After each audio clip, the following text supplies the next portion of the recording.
자, 이렇게 얘기를 하거든요. 그러니까 납세자의 실내이익을 보호하기 위함이다. 최종적으로는 납세자의 실내이익을 보호하기 위함이다. 즉 이 납세자의 실내이익을 보호한다라는 것은 관세법의 왜 1장 2절에 법 적용의 원칙 등이라는 규정을 하고 있느냐라는 거예요. 둘 다 납세자의 실내이익을 보호하기 위해서예요. 결론적으로는. 그런 관점에서 문제가 나오면 가능한 것이지 전형적인 과세관청 관점으로는 나올 수가 없다. 납세자의 실리익을 보호하기 위함이다. 이게 주된 목적이기 때문이다. 자, 프린트. 두 번째 사례로 갑니다.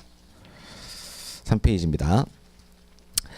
자, 여기 보면 우리 관세법상의 94조 3호라고 되어 있어요. 제일 위에 3페이지 좌측편 상단에 보면 94조 3호 및 같은 법 시행규칙 45조 1항에 따른 상형 금품에 해당되는지 여부다. 그래서 청구인은 처분을 받았는데요. 신의성질 원칙을 위배했다라고 하면서 취소해달라고 이제 요청을 한 겁니다. 이 94조 관세법 94조라는 것이 소액물품 면세 규정이라고 생각하시면 돼요. 소액물품 면세를 생각해 보면 1호부터 4호까지 네 가지가 있는데 1번하고 2번은 뭐라고 제가 말씀을 드렸냐 하면 과세하기에 곤란하다. 즉 과표 곱하기 세율인데 도대체 해당 물품의 가치는 얼마인지 어떻게 평가를 할 것이냐. 해외에서 우리 훈장, 표창장, 상패, 기록문서 이런 것들이었었어요. 그렇죠? 그리고 3호가 지금 우리 논점이 되는 상용경품, 광고용품이고요. 4호가 소액물품이에요. 그러면 상용경품, 광고용품은 분명히 기획재정부령으로 정하는 것이라고 돼 있어요. 따라서 기획재정부령으로 정하는 것만 면세를 받을 수가 있는 거거든요. 그래서 상용경품, 광고용품으로서의 면세를 받을 수 있는 기획재정부령으로 정하는 게 네 가지로 언급이 돼 있어요. 자, 그 네 가지에 해당되느냐 이런 부분이라고 생각하시면 돼. 그 네 가지가 기획재정부에 정하는 거니까 거기 첫 번째 줄에 나와 있는 45조 1항이라고 되어 있는 부분이에요. 이게 시행규칙 기획재정부령으로 정하는 네 가지. 자, 뭐 처분 개요해서 1번을 보면 뭐 의류 전문 기업으로서 쭉 나옵니다. 근데 중요한 거는 이 물품 자체가 원부자재를 수입을 했는데 워낙 소액에 해당하는 물품이고 이러다 보니 거기 가에 보면 셋째 줄에 254조의 2, 즉 탁송품 특별 통관 절차예요. 그러니까 탁송품 특별 통관 절차를 이용하다 보니까 넷째 줄 보면 뭐예요? 우리 150달러 이하는 목록 통관이죠. 목록을 제출하면 수입 신고를 생략했지 않습니까? 자, 이러한 형태로 왔다라고 생각하시면 돼. 근데 나중에 과세관청 즉 처분청 입장에서는 자, 이거는 상용경품으로 볼 수 없다라는 거예요. 분명 우리가 150달러 이하만 있는 게 아니었어요. 경품 자가 사용이거든. 그러니까 해당 경품에 해당이 안 된다라고 처분청이 나중에 판단하고 부가권을 행사했다. 즉 처분을 받았다. 이렇게 보시면 됩니다. 간략하게 보면.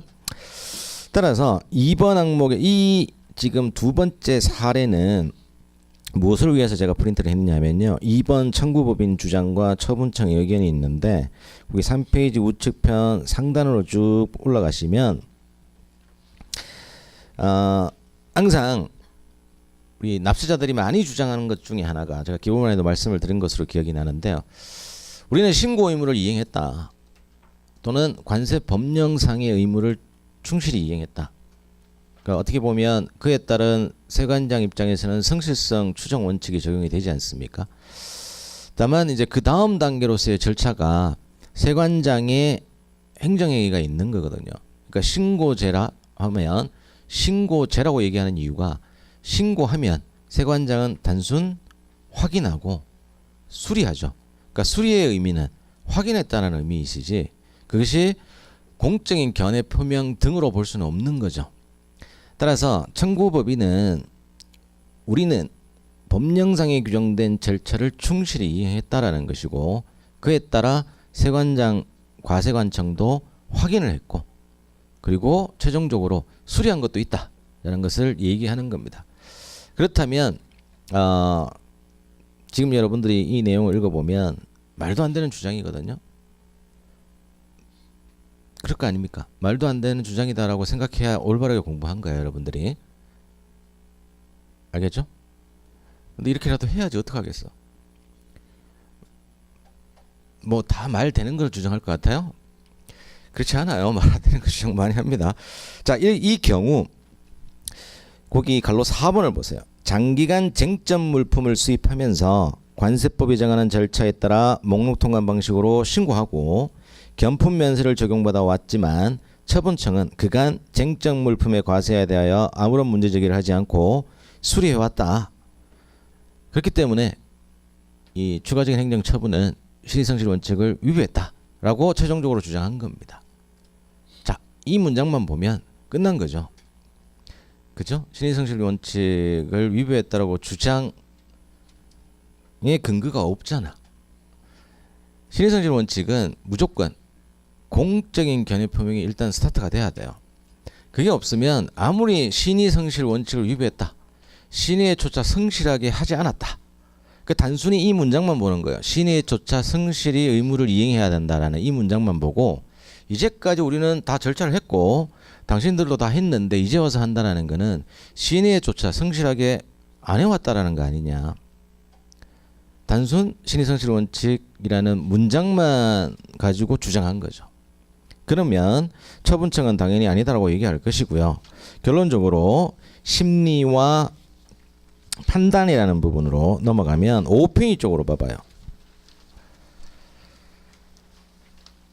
자, 5페이지에 좌측편 하단에 밑에서 두째 줄입니다. 나라고 되어 있는 부분 갈로입니다. 여기서부터 우측편 상단으로 쭉 넘어가는 게 앞에서 보셨던 판례와 똑같이 신의성실 원칙에 대해서 요건에 대하여 설명을 쭉 하고 있어요. 그러면서 이 건의 경우 밑에서 5번째 줄입니다. 과세관청이 쟁점 물품에 대한 수입 신고를 단순히 수리하였을 뿐이므로 견품에 해당한 것으로 보아 면세를 적용할 수 있다는 내용의 공적인 견해 표명으로 한 것으로 볼 수 없는 점이라고 나와 있죠. 그러니까 신의성실은 무조건 그 요건 5가지를 갖춰야 되고요. 스타트는 공적인 견해 표명이 있어야 된다고 말씀을 드렸을 겁니다. 따라서 이 청구인이 주장하고 있는 그 세관장의 행위가 공적인 견해 표명이다라고 본다면 신의성실 원칙을 위배했다라고 주장할 수는 있지만 그게 아니다라는 거죠. 최종적으로는. 그래서 제가 말씀드린 거예요. 당연하다라고 말씀을 드린 거죠. 아시겠죠? 그러니까 사실상 이제 두 주장을 심리할 때에 불복을 신청한 자, 즉 청구인이잖아요. 우리가 행정심판제도를 공부할 때도 청구인이라고 우리가 공부를 했잖아요. 청구인이 누굽니까? 직접 당사자와 간접 당사자라고 했어요. 직접 당사자가 해당 처분으로 인하여 권리이익을 침해당한 자라고 했었죠. 그리고 이해관계인 간접 당사자, 우리 2차 납세무자, 우리 보충적 납세무자들이 된다고 했었잖아요. 보증인도 되고 물적 납세무자, 기타 기획재정부령을 정하는 자, 뭐 이렇게 돼 있었죠. 그러니까 얘는 지금 직접 당사자에 해당하는 자가, 즉 처분을 받은 자가 행정심판을 제기한 거는 맞다. 그래서 그 청구인 입장에서의 해당 처분이 바로 신의성실 원칙을 위배했다라고 하려면 최종적으로는 그 처분을 취소해달라는 거잖아요. 그러면 취소의 근거가 되는 게 역시 신의성실 원칙을 위배했다라고 청구인이 입증을 해야 되는 거죠. 근데 청구인의 지금 주장을 제가 간략하게만 봤지만 주장이 없잖아 지금. 주장이 없는 게 아니라 주장만 있고 입증이 없죠. 없죠. 따라서 청구인의 주장한 그 청구서에 기재된 내용만으로 본다면 당연히 이렇게 판단이 날 수밖에 없는 것이다. 이건 당연한 거죠. 우리가 추가적으로 제가 좀 반복적으로 말씀을 드린 것 중에 어디를 보느냐 하면요.